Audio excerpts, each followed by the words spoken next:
You're listening to the Jōrni Podcast. What if the key to healing trauma lies in understanding and reconnecting with your inner world? Discover more in today's episode. This episode contains adult subject matter and some listeners may be triggered by this content. Listener discretion is advised. Hi, I'm Petra Brunbauer, and with decades of experience with sadness, pain, anxiety, and stress, I finally figured out how to leave all that behind. And this podcast shows you how to break free permanently so you can reclaim your sanity and find the self-esteem and energy to go after the life you desire. With real talk about mental health, holistic healing, and the tough journey of coming out the other end. This is the Jōrni Podcast. Welcome to today's episode. In this episode, we explore how healing trauma holistically can help us reconnect with our true selves and find a sense of wholeness. Our guest shares insights from her personal and professional journey, offering a deeper understanding of how to uncover and express our inner truth for profound healing. Rachelle Muschamp combines her personal and professional experiences to offer a unique approach to helping others. She utilizes compassionate inquiry, internal family systems, and mindful lifestyle strategies to guide clients in reconnecting with their inner selves. Through this process, her clients can see and express their truth, often for the first time, and develop a deeper sense of self-awareness and authenticity. Rachelle's own inner journey began with meditation, which taught her the importance of stillness and self-reflection. She acknowledges the courage and determination it takes to face internal challenges, likening the process to stirring up the dirt before finding clarity. With the guidance of great teachers, she continues to reconnect with her authentic self and uses those lessons to inspire and support others on their path. She spent 18 months training under Dr. Gábor Maté, a Hungarian-Canadian expert in mental and physical health, addiction, and trauma, through his Compassionate Inquiry program. This training allowed Rachelle to collaborate with professionals from around the world and deepen her expertise in helping individuals heal and transform. Here is my interview with Rachelle Muschamp.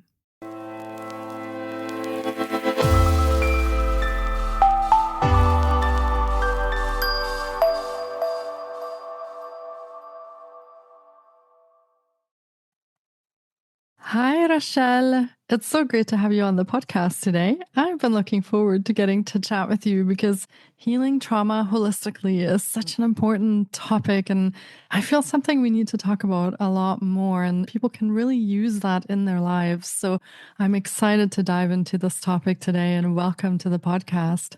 Thank you so much, Petra. I'm sure we have a lot to talk about today. Yeah, I agree. And what an important topic. So let's get started with a little bit about yourself, and maybe you can tell us a bit about your own journey and what brought you to what you do today, and maybe a little bit about what it is that you do today. Okay, so my name is Rachelle, and I am, I suppose, what you could call a trauma-informed coach. So I'm not a psychologist or a therapist or a doctor. And I studied compassionate inquiry under Gábor Maté's wing, so it's his methodology. Nowadays, I help people who suffer with a range of symptoms, all as a result of some kind of disconnect in childhood. It can be small t traumas or big T traumas. So anyone who has anxiety up to like bipolar states or attachment problems or addictions, that's the people that I help. But obviously I wasn't always like this. This has just been work that I've been doing for the last 3 years intensively. I have a very, very different background. So I'm 44. And I came from a childhood with parents who divorced because there was alcoholism there. There was abuse towards my mom from my father, and we had to flee the country back then when I was 7 and my sister was 5. I was the eldest of 2, and I developed these mechanisms of being strong and the protector and people-pleasing, all those things.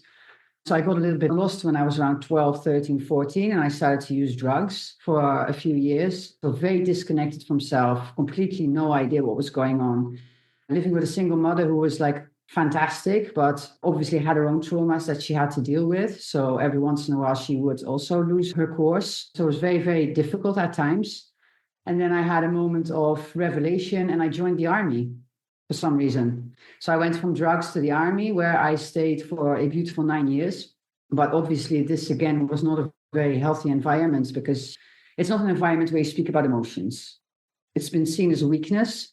Alcohol is promoted, but talking about emotions, definitely not. So I spent 9 years there, in which I started to have immense panic attacks, had to go on antidepressants twice for a year. And the word therapy never came into my mind, which is quite interesting looking back.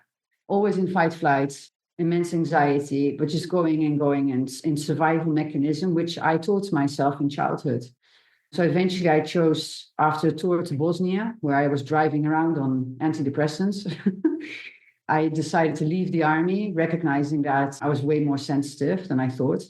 So then I met my ex-partner, with whom I stayed for 12 years, who also had a lot of trauma, which we both didn't recognize. So we had a lot of ups and downs, and a very interesting lifestyle, which ended up a lot in too much alcohol. So you start to repeat the patterns of caregivers, until I met a meditation teacher 7 years ago. And I decided to stop drinking and do this intensive meditative practice for 10 days, in which I saw that if I was going to continue my life as I did, it would really not end well. So I left my ex and went on a deep journey of self-discovery. I made a vow to myself that I was going to uncover every stone and heal myself. And it was a very, very difficult 6 years, where I used spirituality a lot. And I dove into a lot of holistic methods, like from holotropic breath work, EMDR, therapy with a psychologist, etc. I've been told I have complex PTSD. I have a psychiatrist who told me I probably was borderline without diagnosing, just looking at me. Slowly, I started to get really in touch with myself. I was quite shocked about the state of my being. I was 38 at the time, until I did a masterclass with Gabor Mate, and that changed everything. I was blown away by the effectiveness of compassionate inquiry. I started to study it. By the time I had a group on Facebook helping people with anxiety, IFS. Anyways, fast forward, I am where I am right now. I'm a very, very different person, 180 degrees changed, completely aware of how I'm feeling in any given moment of the day. I find I've healed myself, and I use my life now to heal other people. That's a very long intro. Thank you for sharing your journey with us. And I feel like, myself included, in some of those parts that our listeners can probably really identify with, having some challenging pieces in their own childhood and trying to deal with those recurring patterns as they come into adulthood, and realize that those are affecting their relationships, their work, everything around them. So yeah, thank you for kind of connecting those pieces for us and sharing that. I find it very interesting that this masterclass that you did for compassionate inquiry kind of was that spark for a huge transformation, because very often we search for a long time and we can't really find the answer to what is happening to us or how we can fix it. So this sounds like a gentle approach to addressing our traumas and starting to work with that. So would you like to maybe let our listeners know a little bit more about what compassionate inquiry is? Because I feel like not everyone might be familiar with that or might know what that means. Can you give us a bit of insight into how that works for people who have experienced trauma and what the effects of that are? Certainly. So compassionate inquiry, like it says, it is a compassionate inquiry into our hidden belief systems. So if I go back to my own story, when I was young and I saw my mother in pain and my father, I created certain beliefs that created my perceptions into the world that would influence everything. So in compassionate inquiry, we might work with triggers, for instance, because as you know, I'm speaking to you right now. You might get really triggered by me talking right now. You feel it in your system, but it obviously has very little to do with me. If you get triggered, unless I'm attacking you, or that is gold within compassionate inquiry. So in a session of compassionate inquiry, we often first start with a grounding, because we have to get into the body. We have so much protective systems that we're constantly in the mind creating stories, which are based on our perceptions, which come from our core beliefs. We might be speaking just about the week, or you come up with your triggers at one given moment, because I would be reading you. I would stop you and ask you, what is happening for you right now in your body? You understand, to get to that point, you have to be a little bit in touch with your body. So there might be parts popping up like dissociation to protect the system. So often this doesn't work in one session. It takes a few sessions. And then you might feel a sensation. So we have to start with sensations. And then from sensations, you go to feelings. And then the question is this a familiar feeling? And often it is. And then how far does this go back? And this is how you get back to a certain point in childhood when this started. And then you connect with that inner child within you that was alone with the pain. And then you get compassion, right? And so then you start to understand. So often as a child, you always created a belief system as I'm unlovable, I'm unworthy, my pain doesn't matter, etc.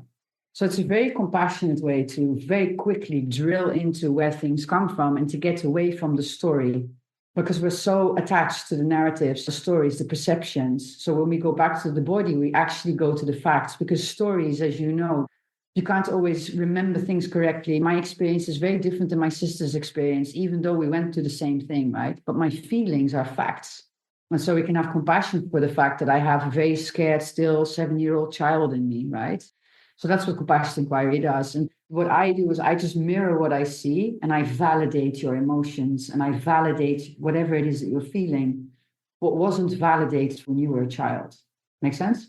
That's very interesting. I think that could be extremely helpful as sort of some gentle first steps. And I also find it very curious that you mentioned we have to reestablish this connection with our body, because that happens so very often. And we touched on that too before the recording, that when we've experienced trauma or some very grave challenges in life, we tend to live in our heads. We kind of separate the body from everything that's going on. And we just live in that head part that is protective, and we can kind of control things. We can think about things. And that's not really a beneficial thing when it comes to our healing journey. How do you work with clients and with yourself who are so very stuck in their heads? How do you help them reconnect? You mentioned a little bit about sensations and feelings. What does that journey look like to help them really reconnect with their body? Well, again, it's very helpful that I was in that spot. So I was very disconnected from myself. Remember, I was a soldier, so no feelings, nothing. And what helped for me is what I use for my clients. So first, to build trust with myself and the clients, because people are not going to go into their body unless there's a kind of trust established. And then it's just slowly, constantly pausing people and asking what they feel. And in the beginning, they don't even know what a feeling is. So I have a beautiful list of feelings versus perceptions, because there's a difference there. I always have to find the famous one, I feel abandoned. Is that a feeling or a perception, right? So for the listeners, that's a perception. Slowly, and also by pausing and giving them space to actually feel. So in the beginning, it's very scary, because you have to realize going into your feelings is something you couldn't do as a child. It was too painful. It wasn't safe. So first we have to establish the safety. So we'll do grounding practices. I often give homework as well for people to practice at home. And I use a lot of self-disclosure, which makes the client feel very comfortable with me, because I've been there. Exactly. I think that kind of lived experience really builds a connection when you're working with clients. They can see themselves in a lot of those things that happen to them as well.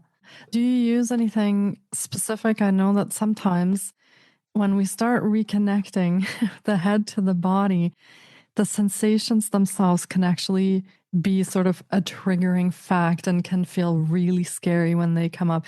When all of a sudden I had butterflies in my stomach, I was like, oh my goodness, what is that? Like, is that supposed to be there? It actually caused a sense of panic because I just didn't remember really what that was. And those feelings weren't safe at some points when I was younger. So how do we work with these kind of flags that come up, or those triggers that come up when we do actually experience some sensations in the body? Yeah, so I use mindfulness practices as well. And I have to give credit to Tara Brach. I don't know if you know Tara Brach. So she has a beautiful practice called the RAIN practice. All the clients, second or third session, I will give them the RAIN practice. And I tell them that it's not obligated, but it's helpful to practice this every day, also when you feel good. So to just ask yourself once a day, how am I feeling right now? And to just really inquire into it, especially also when you feel good. It doesn't have to be a negative, bad, in brackets, feeling. The groundings, obviously, to also teach them that there's no such thing as a bad feeling. Obviously, when we do sessions, I'm very aware of the fact if there's certain feelings popping up, that we go back to the breath and we take a few breaths. We don't need to stay with the feeling. And this is something sometimes with compassion inquiry, people tend sometimes, or other therapies, to go too much into the feeling, where I want to respect the body and the system. And the more I do that with the client, the more trust is established, but also in self by client, in feelings. All feelings have a right to be there. If they tell me I feel shame or I feel anger, and I'm like, it's okay. And I say, is it okay to feel anger just in this moment with me? And then it's like, yeah, okay. And I'm like, it has a right to be here. Mhm. Yeah. Actually, that's really beautiful. I feel like that's also very empowering to validate what we're feeling when very often we had to stuff that really far down and not feel it. So, very, very empowering. You mentioned to me in the beginning that there is a bit of a longer, more gentle approach that you are also using in your sessions. And you touched on it briefly in your introduction and you called it IFS. Would you like to expand on that a little bit and solve that mystery for our listeners who might be wondering what that is and how it works and how do you use it in your sessions? Yes. IFS is internal family systems. I worked myself for 2 years with an amazing therapist who was trained for many years in IFS. And IFS works with parts. Compassion inquiry does use parts as well, but not as much as IFS. So again, if we go to my childhood, and I became the people pleaser at one point because I needed that validation and I needed that's a part. Anxiety is a part. It's not who you actually are. They're parts, the protective parts. It's not your self energy. Some call it higher self energy, when you're really grounded. So we have addiction is a part, depression is a part. They're all parts. They're all there with a function to protect you or manage you in one way or the other. Smoking cigarettes is a part. If I get very stressed and I light a cigarette, it's a part that wants me to take me out. We call it firefighters. During sessions, especially if I have a client who's like very dissociative, like I have a few, like bipolar, and they have protective parts. For instance, one that I'm sure many listeners have as well is laughing. You're talking about yourself, about a very serious thing, and then you start to joke or you laugh. I'm sure many people have it. I have it myself. That is a protective part. I mirror that constantly back in sessions, and I name the parts again, so they get compassion, they understand where it comes from, it's validated, so they learn how to validate themselves, because that's the most important thing, obviously.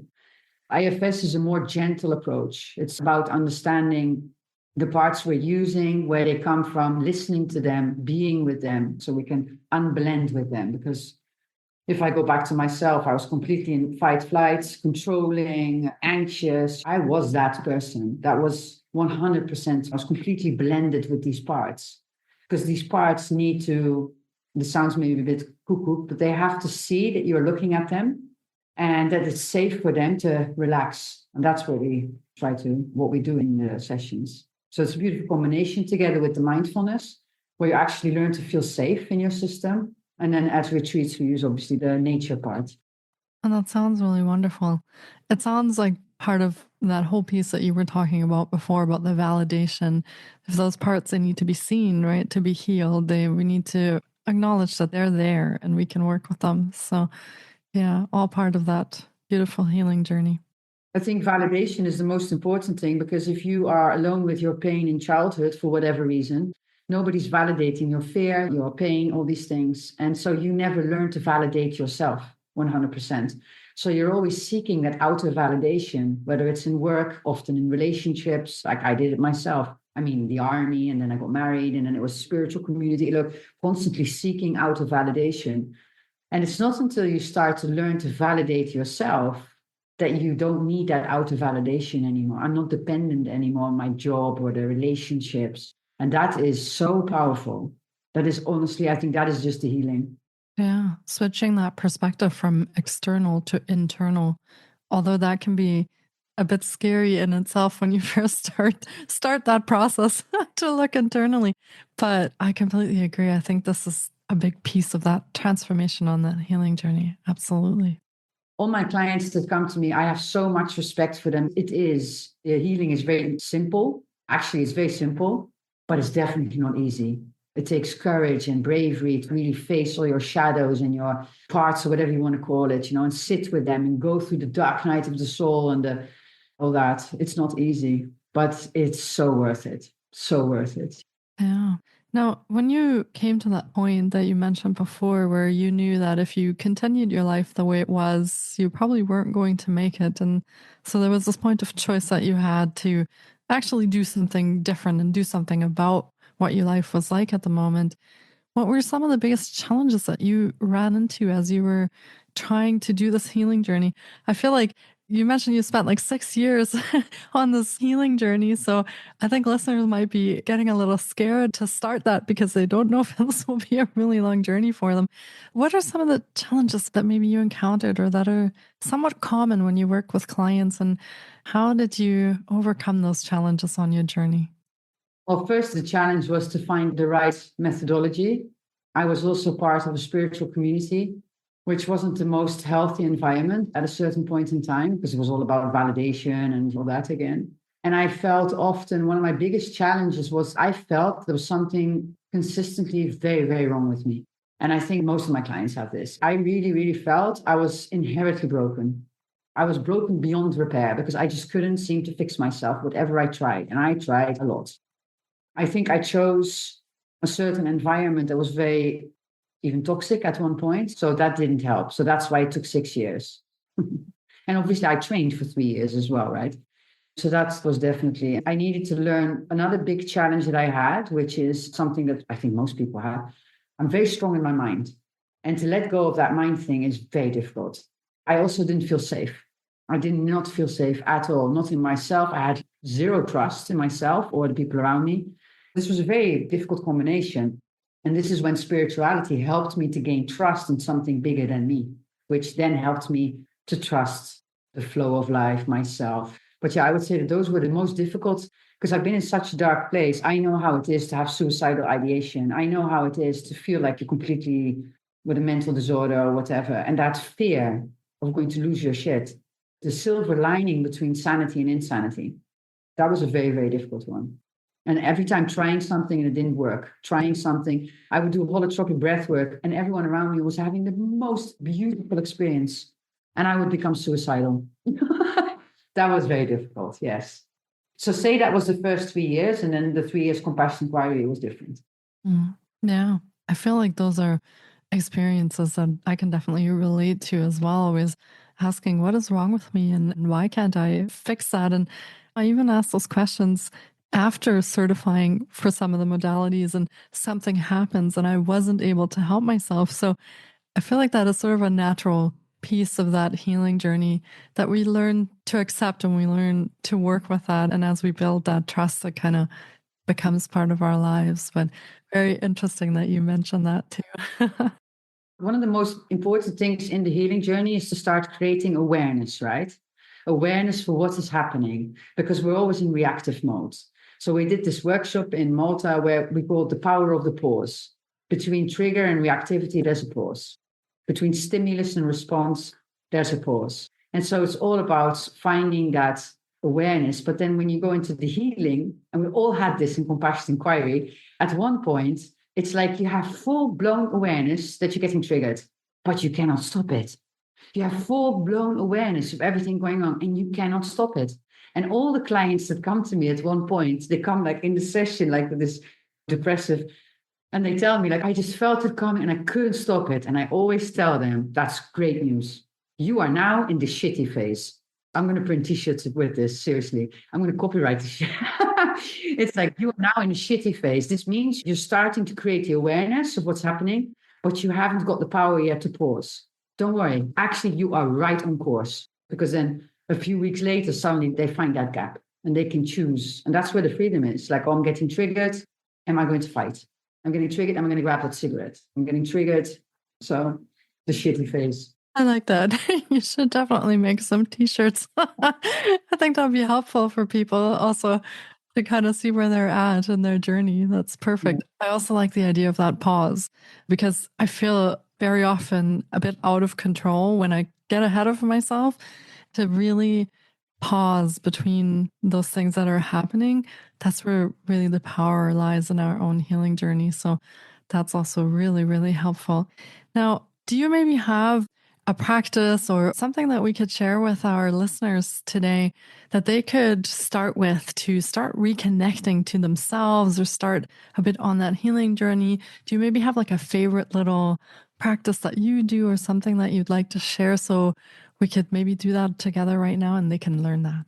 Yes, so I would do rain because the rain practice from Tara Brach is just very, very easy to implement, and it creates a mindfulness practice. Because we can say, oh, let's all sit in meditation, but that's not going to work for many people. Let's do yoga. I'm a yoga teacher. I have the certificate. I never do yoga.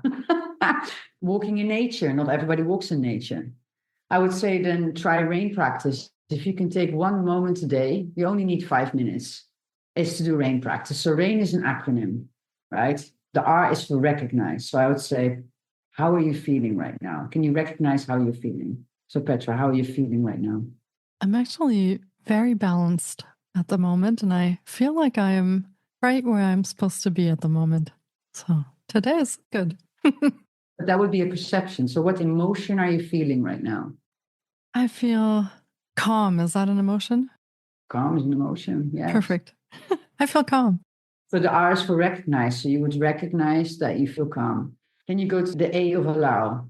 So can you allow yourself in this moment to feel calm? Yes. Yes, I can. So we can allow ourselves to feel calm. So then we go to the I of investigate. So where in your body are you feeling the calm? I feel it in my chest. If I have to give it a location, I feel it over my heart and also in my upper chest. That's where it feels almost like little swirls. Swirls. I love that. Yes. Yeah. All right. So you are feeling calm and you're allowing yourself to feel calm and you're feeling like the swirls in your upper chest. Then we go to the last one, which is nurture. Can you just place your hand on your chest or wherever it is that you feel an emotion? You can close your eyes and just breathe into it and just to give it some space to nurture it. Oh, I like that. That feels very nice. It actually feels like it's expanding it into sort of my shoulders and my throat. Yes. So this is a really beautiful practice because you feel calm and it's a really nice feeling, equanimity space that you're in. And it's good to give it some space because you will remember, your nervous system remembers this as well. Because sometimes we're too pinpointed on negative, again, in brackets, emotions or feelings. This is something I always tell people, my clients, to start practicing this once a day if they can, if they want to. Obviously, don't guilt trip yourself or judge or shame or blame, whatever, if you're not. But if you can come up with this for like 5 minutes, just be with whatever you feel. I actually have to do this in between every client. I have to, like, before this conversation, I went outside because I can do it walking. And I had to just like, really like, what am I feeling right now? Where am I? So I can really feel my body and I can be very present with you without projecting whatever into the conversation. So yeah, that's definitely a practice I would suggest. Amazing. Thank you for sharing that. I'm in my calmness. So I'm still here in my space. That's wonderful. So for listeners, you can also, of course, skip back in the podcast when you're listening to this. If you want a repeat of the instructions on how to do the practice, just skip back a little bit and re-listen to it. And you can do that during your day. And I want to touch on one last thing before we wrap up. And that is some very, very interesting and amazing projects that you have coming up for your retreats. So would you like to share a little bit about that and how that connects back to what we just talked about in this episode? So beautiful. Yes. So in 2025, I am going to co-host a few retreats with my sister. And she used to be a professional dancer. So she is the opposite of me. She was very somatic, very much in the body. But we have the same brain system. She used to work with people with Parkinson's. She set up a center in Malta to help people, the caregiver and the person with Parkinson's. I'm going to do one retreat with her in March in France for people with Parkinson's and the caregiver, where we will give them all the tools and supports that they can take home for a better quality of life. Next to that, we're doing 4 retreats in France, close to where I live, where we're going to use all these tools that we've discussed today, but then in the beautiful mystical surroundings in France, in a chateau, like the one in Parkinson's is also in a chateau, also a castle. And we're going to spend 5 days actually really doing some deep work to teach people very quickly how to drop into how they're feeling. so that they can validate themselves and actually come from a very centered, grounded space and understand more of what's happening in their own system, where their belief system comes from, etc., etc. I'm looking very much forward to that. So the first one's going to be in February. So I'm very excited. That sounds incredible. And especially coming into such a mystical and historical space like a castle sounds like it'll be a wonderful experience. This environment is, I've been coming here for 40 years, strangely enough, and it has a very, very special energy. Very, very special energy. So it's perfect for healing. Absolutely. There's a reason why I live here, right? Yeah, I feel like certain places have very good concentrations of energy that support us in our healing journey. So it sounds like one of those places that you're putting the retreats in. So we, of course, will be sure to link to all of those offerings in our show notes. So make sure you check there for how you can connect with Rachelle and also where you can find the information about the retreats if you'd like to attend some of them. We will be linking to, of course, things that are coming up if you have them available on your website. And by the time this episode airs, I think it'll be just about time for your first retreat. So listeners can check in and see if they want to come and join you for that.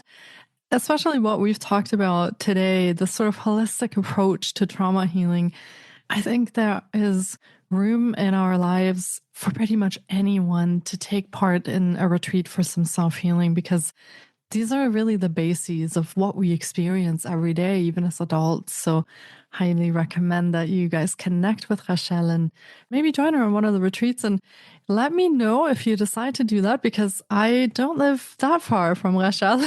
So maybe we can all meet up in person, and I would love to actually meet some of my guests and some of our listeners. So if you decide to come, drop us a message in one of our social channels and let me know. And maybe that'll become a reality to meet up next year. That would be amazing. You never know. The world's kind of small in that sense. Very, very true. Yeah. Yeah. Thank you so much for being here today, Rachelle, and sharing this wisdom with us that you have experienced doing your own healing journey and now working with clients and others who are on their journey. I really, truly appreciate you spending this time and sharing that with us and also sharing the practice with us. Thank you so much for being here today. Thank you for having this platform and giving us all the chance and the opportunity to speak. It's been absolutely lovely.